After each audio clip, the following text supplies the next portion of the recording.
Pierre Nantel. Curieux, sympathique, informé. Pierre Nantel. On a tellement parlé de la crise du logement tout l'automne. Et il y a belle lurette qu'on discutait aussi de faire un registre des loyers. On se rappellera tous que lorsqu'on signe un bail, on sait pas nécessairement qu'est-ce qu'était le logement avant qu'on arrive. Était-il en bon état ou c'était un taudis qui a été rénové rapidement? Est-ce qu'il était occupé par une vieille grand-maman qui était là depuis 30 ans?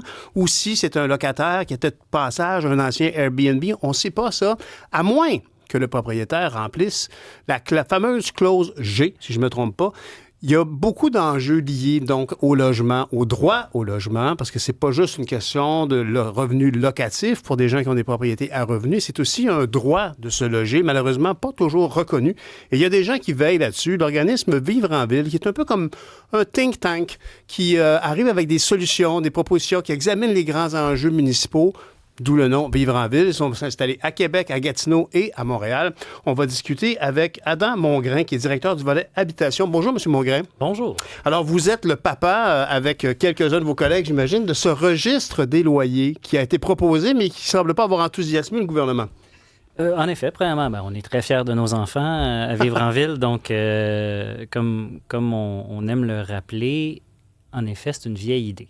Ce qui permet au registre de fonctionner, c'est des lois qui ont été d'abord adoptées au Québec dans les années 70, puis ensuite mises à jour dans les années 90. Puis depuis le début, les gens qui observaient ça à l'extérieur disent « Ah, mais c'est une bonne idée. » C'est une bonne idée, dans le fond, qu'au changement de locataire, le locataire qui prend possession d'un appartement est à peu près droit aux mêmes conditions. Puis c'est, dans les autres places de marché, c'est une logique qui tient la route. Comme on ne peut pas vendre des souliers plus chers à quelqu'un parce qu'on ne l'aime pas ou parce qu'on ne voudrait pas que ce soit celui qui achète les souliers. Donc, la personne qui consomme un bien, en général, a toujours droit au même prix. Puis c'est un peu la logique qu'il y a dans la loi québécoise. Sauf que le mécanisme qu'on a pour faire fonctionner ça, c'est qu'à la signature du bail, le propriétaire doit divulguer le plus bas prix qui a été Est-ce que payé. c'est bien la clause G? Non. C'est la clause G. C'est la clause G. Bon. Clause G, 10 Alors, sur 10. Oui, merci. Et ça, c'est à la 4e page du bail, où est-ce qu'il doit y avoir une signature du propriétaire et le loyer le plus élevé ou le moins élevé payé dans les 12 derniers mois était de... Exact. Voilà. Puis c'est à partir de ce montant-là que le tribunal administratif du logement, s'il est appelé à faire une fixation de loyer, va faire son calcul. Pas le montant qui aimerait être facturé, mais vraiment, c'était quoi le plus bas montant qui a été facturé au cours des 12 derniers mois. Comme je disais, depuis le début, les gens regardent ça de l'extérieur et disent « C'est une bonne idée, en principe, de faire fonctionner le marché comme ça, mais si on n'a pas de surveillance active de cette clause G-là, comment est-ce qu'on va savoir que c'est rempli, premièrement, et deuxièmement, que c'est les bonnes informations. » Puis, c'est pas ce qu'on voit en ce moment. On sort aujourd'hui avec une étude qui a été réalisée en 2024 où on a eu 5 551 répondants locataires, la plus grande jamais réalisée au Québec. Puis, ce qu'on voit, c'est qu'il y a 81 % des locataires au Québec qui ne savent pas c'était quoi. Incroyable. Donc, 80 moi, ça me vraiment, parce que j'ai quand même eu la chance de signer quelques baux dans ma vie. Et cette clause-là, si elle n'est pas remplie, c'est vrai qu'elle peut être un peu gênant. On imagine dans le marché actuellement, tout le monde veut un logement. Il y a un logement qui est disponible. On signe le bail, tout va bien. On arrive à ça, on voit, le montant le plus bas payé de 12 derniers mois n'est pas inscrit. Monsieur ou madame le propriétaire, c'est pas là. On ne veut pas aborder la question parce qu'on a peur qu'ils nous disent sais-tu, je pense que je ne te prendrai pas. Bail prochain. Alors, on n'a pas que ça arrive. Mais on a 12 jours, si je ne me trompe pas. Il y a un délai prescrit pour demander cette information. 10 jours. Puis c'est l'histoire qui fait les manchettes ce matin. Un locataire, dans la dernière année, a accepté un montant très élevé pour qu'est-ce que c'était. Mais il y avait eu la chance d'avoir un locataire à cette même adresse-là qui avait partagé les informations sur le registre des loyers. Donc, comme vous le dites, en ce moment, ce n'est pas un outil officiel encore. On l'a construit pour que ça le devienne. Il est prêt pour le gouvernement, le registre qu'on a construit. En ce moment, les gens peuvent s'en servir déjà pour partager ce genre d'informations-là. Et c'est exactement ce qui s'est passé. Wow. Donc, on arrivait avec la théorie. On disait, en théorie, si on partage ces informations-là, ça va aider le marché à fonctionner tel qu'il devrait marcher pour les bénéfices de la population au Québec. Maintenant, on a la démonstration pratique. Grâce à une information qui a été partagée sur le registre, il y a quelqu'un qui a eu une réduction de loyer de 600 $ environ. 600 $ de réduction de loyer, on voit jamais ça. C'est sans précédent, c'est exceptionnel. Puis, ce qui me mobilise beaucoup, c'est que ça ne devrait pas être exceptionnel. Ça ne devrait pas être un coup de dé d'avoir un alignement parfait des astres pour qu'on soit en mesure de faire respecter nos droits en tant que consommateurs. D'autant plus, si je ne me trompe pas, M. Mongrain, que vous avez peut-être vu des cas comme ça à Vivre-en-Ville.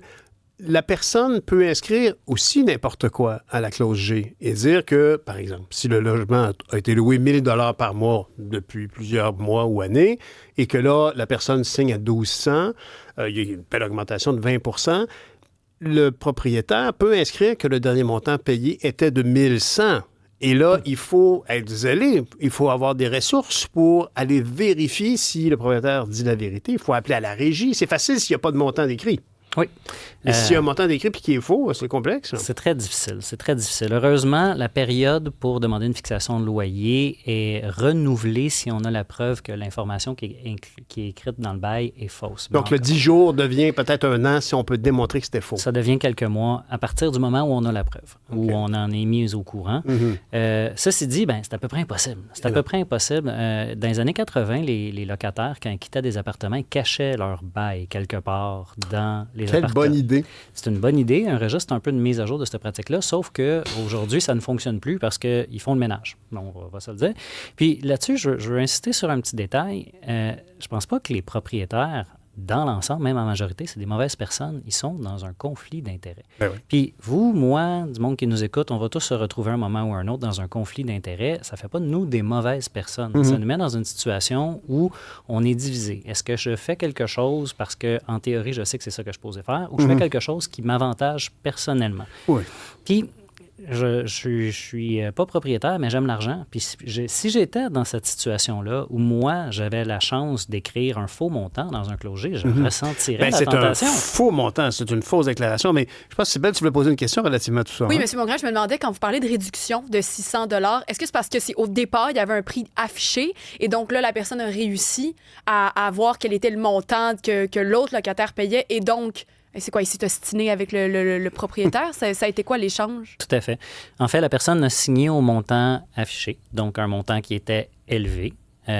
Après avoir signé, il a entrepris les démarches pour ouvrir un dossier au tribunal administratif du logement, anciennement la Régie.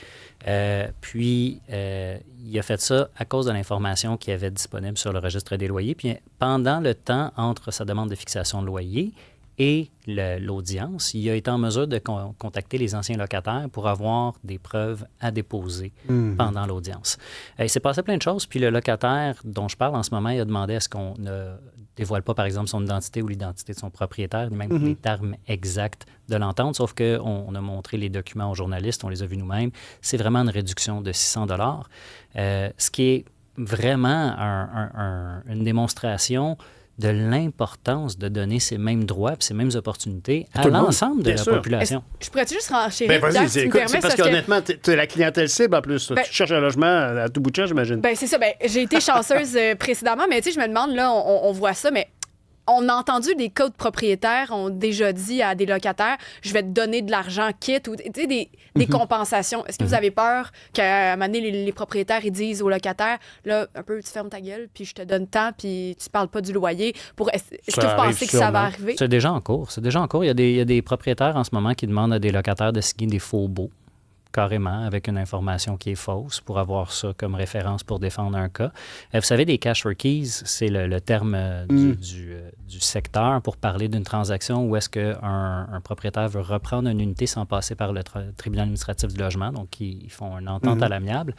C'est un peu odieux en ce moment, certaines des pratiques qu'il y a au Québec. Aujourd'hui, c'est pas de la science-fiction. Il y a quelque chose qui avait été rapporté dans Hochelaga pour un triplex où il y avait 3 unités de louer. Le propriétaire a fait un espèce de Hunger Games. Il a dit, le premier qui résille son bail, je donne 15 000 $. Le deuxième qui résille son bail, je donne 10 000 $. Puis le troisième, 5 000 $. Est-ce qu'il voulait vendre son immeuble vide de locataire, lui? C'est probablement ça qui se passe parce qu'évidemment, les immeubles, quand ils sont vides, la valeur marchande. Mais comme locataire, tu as le goût de dire oui, c'est sûr. Quand c'est tellement difficile, c'est une année de loyer pour bien des gens, ce montant-là aussi. Mais c'est là tout le problème. C'est juste une année de loyer. Puis c'est un peu la pomme empoisonnée qui est présentée aux locataires dans des cas comme ça. Ça ne relogera pas à si bon prix. Exact. Si on quitte quelque chose qui est dans nos moyens, même si on accepte une bonne somme, si on re-rentre dans le marché, l'appartement à côté, le loyer est le double et le triple, ça ne nous achète même pas un an.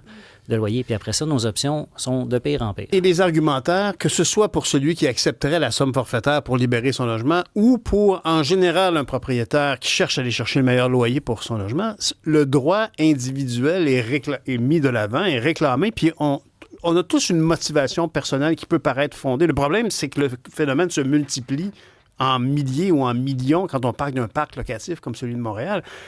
D'autant plus que on a fait un choix, puis moi, je pense que c'est une question immense, mais le droit à la propriété, la spéculation, vraiment la spéculation, le gain en capital sur une propriété, c'est quelque chose que notre société a choisi de laisser libre d'impôt quand c'est l'habitation principale. Et je ne savais pas ça, j'ai appris ça, c'est une particularité au Canada d'avoir ça. Aux États-Unis, c'est pas comme ça. Puis dans la plupart, il y a plein d'autres pays. On est vraiment une exception mondiale d'avoir permis le gain en capital, le non-imposition du gain en capital d'une résidence principale, ce qui donne une valeur de placement au droit à l'habitation. C'est ça qui s'oppose dans des situations comme celle-là. Bien, c'est vraiment un détail intéressant. Puis tout ça est très compliqué, complexe. Des fois, c'est dur de dissocier qu'est-ce qui est la cause, qu'est-ce qui est l'effet. Mais une des choses qui se passe à cause de ça, c'est que dans le marché locatif en ce moment, il n'y a pas juste des jeunes adultes, il n'y a pas juste des étudiants, il n'y a pas juste des travailleurs à faible revenu. Il y a aussi beaucoup de personnes qui veulent vendre leur maison pour aller vers plus petit. Mais la nouvelle offre dans le plus petit, les affaires qui ont été construites dans les dernières années, c'est beaucoup du locatif. Donc, il y a des gens qui peuvent vendre des maisons qui ont acheté 52 000 en première couronne de Montréal dans les années 80. Ils la vendent en 2025. Ils partent avec 800 000. Ils partent avec peut-être 1,1 million. On sait qu'il y a des maisons tout à fait anodines qui coûtent ça en ce moment.